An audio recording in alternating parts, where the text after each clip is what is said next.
vector machine, which is a supervised machine learning model. It classifies data by finding separating hyperplanes. In this project, I have used the support vector machine model provided by scikit library. The kernel used in this implementation is radial basis function or RBF, and the decision function is one versus rest, which classifies an element and tests with all other classes to check if the element belongs to the particular class. Also, the C value has been set to 100. Uh, on testing this particular implementation, we saw that the model yielded a maximum accuracy of 93.87. Now let us look at how changing the tuning parameters we can play around with the support vector machine model. So the first thing is changing the C value. So for large values of C, the separation margin between the two classes is much smaller, and for smaller values of C, the separation margin between the classes becomes larger. This is evident from the images in the slide. Also, we are discussing the effect of kernel on SVM model. Um, so the kernel essentially transforms training data so that non-linear decision surface transforms into linear equation at a higher dimension space. So this is especially useful as not all data can be represented on a two-dimensional space. So next we look at naive Bayes classifier. So this model is a classification technique that's based on the Bayes theorem. It is one of the older methods for classification. It can be applied when features are independent of each other and have an equal chance of occurring. In this project, I have used the multinomial naive Bayes model provided by scikit library. The tuning parameters were configured as shown on the slide. Alpha was set to 1, class prior parameter was set to none, and fit prior parameter was set to true. The model yielded a maximum accuracy of 88.52%. Next, we look at random forest classifier, which is a supervised machine learning algorithm. So this model builds several decision trees and merges them in order to get a more stable and accurate prediction. So essentially, the aggregation of these decision trees will form the forest. That is represented in the image that's on the slide. So in this project, I have used the random forest classifier model provided by scikit library. The tuning parameters were configured as shown on the slide. The Gini impurity function was chosen, which helps to determine the best split. This leads to improved accuracy of the random forest classifier model. The number of trees were set to 100. Also, regularization is usually added to prevent overfitting, but in this case, it is not needed because random forest classifier is essentially a group of decision trees that are running together. Also, the random forest classifier model yielded a maximum accuracy of 94.14%, which also happens to be the highest accuracy amongst all the various models implemented. So now we look at Gini impurity function. So Gini impurity finds the probability of classifying a randomly chosen dataset element incorrectly. So in the example below, let us assume that the blue dots represent spam comments and green dots represent non-spam comments. So when the split is at 1.5, as is seen in the image, we see that one spam would be misclassified as a non-spam comment. Now we see in the second image that when the split is at 2, we have a perfect split between the two classes. So Gini impurity essentially helps to ensure that the best possible split is achieved. It is calculated by using the formula that is shown in the slide. So that's the formula for calculating the Gini impurity value. Here K is the number of classes and P of I is the probability of picking an element in any particular class I. So the error is reduced by subtracting the weighted impurities with the original impurities. So the same thing happens while training. The best split is chosen by maximizing the Guinea gain. So this contributes tremendously to random forest classifier achieving the highest accuracy amongst all the models implemented here.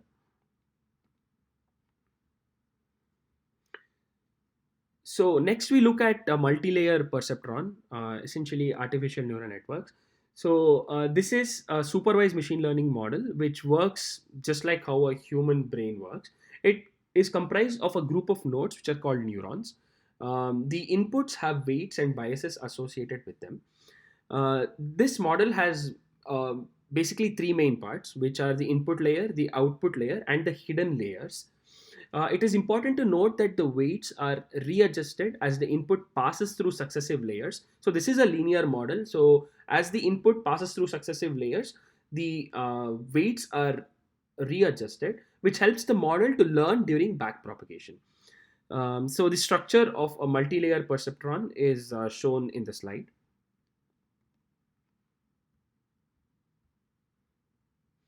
So in the project, I have used the multi-layer perceptron model provided by scikit library.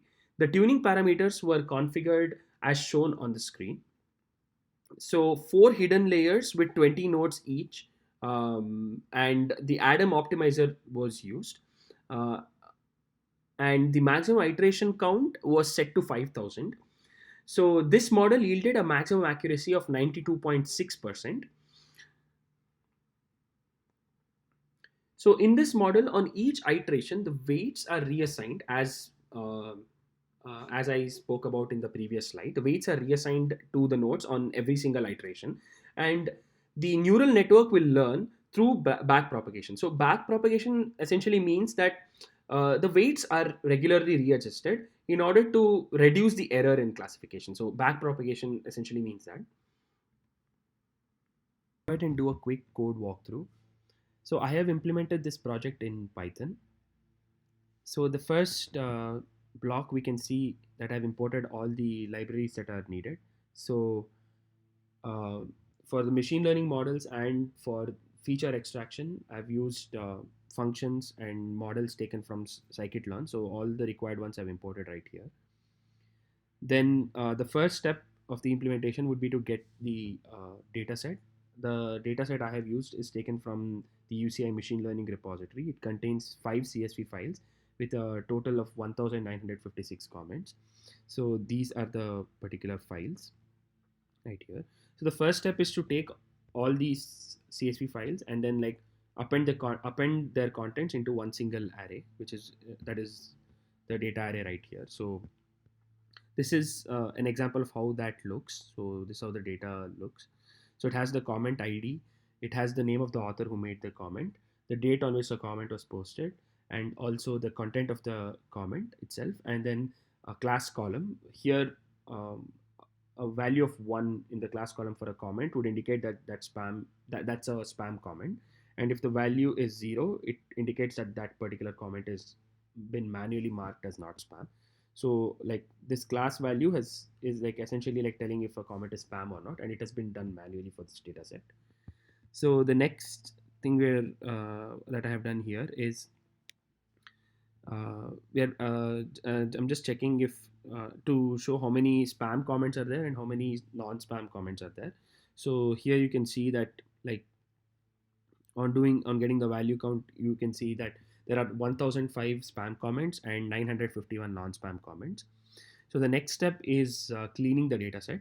So the first thing we do is we remove non-essential columns like comment ID, author, and date don't play such a significant role when determining if a comment is spam or not. So the first step is to essentially remove these or drop these columns, which is what I'm doing here.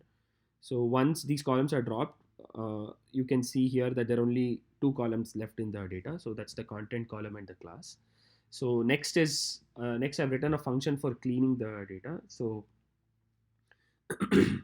so here like the entire comment is converted to lowercase and only alphabets are retained.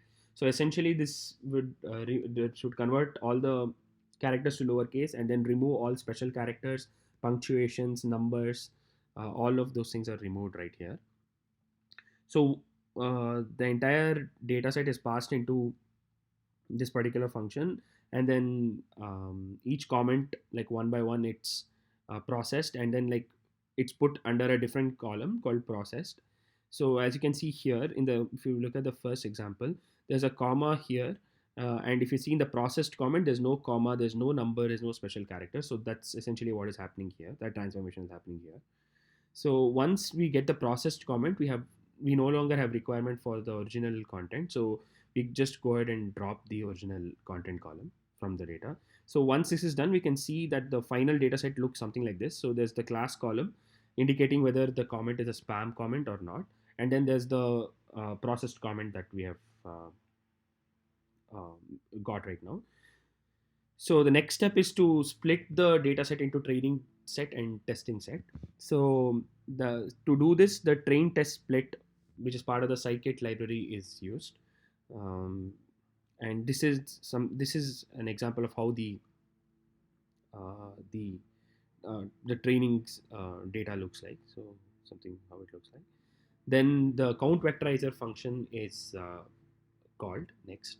So here on each comment, the count vectorizer would just give a return a vectorized array for each comment. And also stop words are removed. This is done by passing the stop words parameter to the count vectorizer function. The next step would be to call the tf-idf function. So that is being done here. Yeah, again, this is also part of the scikit library. And once this is done, the data set is completely ready now. So the training set and testing set is ready. So now let's go ahead and look at the machine learning models. So the first model is logistic regression. So logistic regression, you can see here that the logistic regression model, which is part of the scikit library, has been used here in this implementation. We have set the value of c to 1, and the penalty, the L2 has been used set for penalty, and also the solver function is lbfgs. With this, on validating, we get a score of 93.11%. The next model is random forest classifier, and again the random forest classifier, which is part of the scikit library, has been used here, and here the model is being trained. The tuning parameters, here the Gini impurity function has been used, and so on testing the random forest classifier model on the test data set, a maximum accuracy of 94.6% was achieved on this run. Then next is the multinomial naive Bayes model. Again, here, like the multinomial naive Bayes model as part of the scikit library is used. Here the model is being trained. The tuning parameters have been set. The alpha value has been set to 1. The class prior has been set to none, and then fit prior has been set to true in the first case. And then an accuracy of 88.52% was seen here. So after this, I was just tinkering around with the alpha value and with the other parameters to see what accuracy I can achieve. Then we have the support vector machine. The support vector machine model provided by the scikit library has been used in this implementation. So here the C value was set to 100 and gamma value was set to 1. With this particular and also the decision function was 1 versus rest. That's OVR right here. And also the kernel use was radial basis function, which is the RBF function. So that was the kernel use. So with this particular tuning configuration, I was able to achieve an accuracy of 93.8% on this particular run. Also, I was just tinkering around with the tuning parameters to see how the model will differ if the tuning parameters are changed. So for lower values of gamma, the accuracy went up slightly. So you can see 94.1% with a gamma of 0.5. So that's what's been done here. Then the multi-layer perceptron is a last model. So the multi-layer perceptron, essentially 4 layers were used with 20 nodes each. The activation is ReLU, and the solver the Adam function was used as a solver. The maximum number of iteration was 5000. With this tuning configuration, the maximum accuracy of 91.8% was observed on this.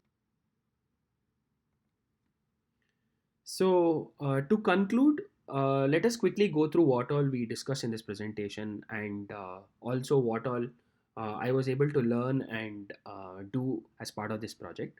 So, the first thing we saw in this presentation was we uh, uh, we discussed different techniques that have already been proposed for spam detection, and how we saw the limitations they posed when we are trying to solve the uh, problem of spam detection in YouTube comments. Also, we learned about data processing, feature extraction techniques like bag of words, count vectorizer, and TF-IDF function. Also, several I was able to develop several machine learning models using scikit library, and also learned about different tuning parameters, and also learned how they affect the performance of these models. So it was a big learning opportunity for me. So yeah, that brings me to the end of my presentation. uh, so thank you for providing this opportunity.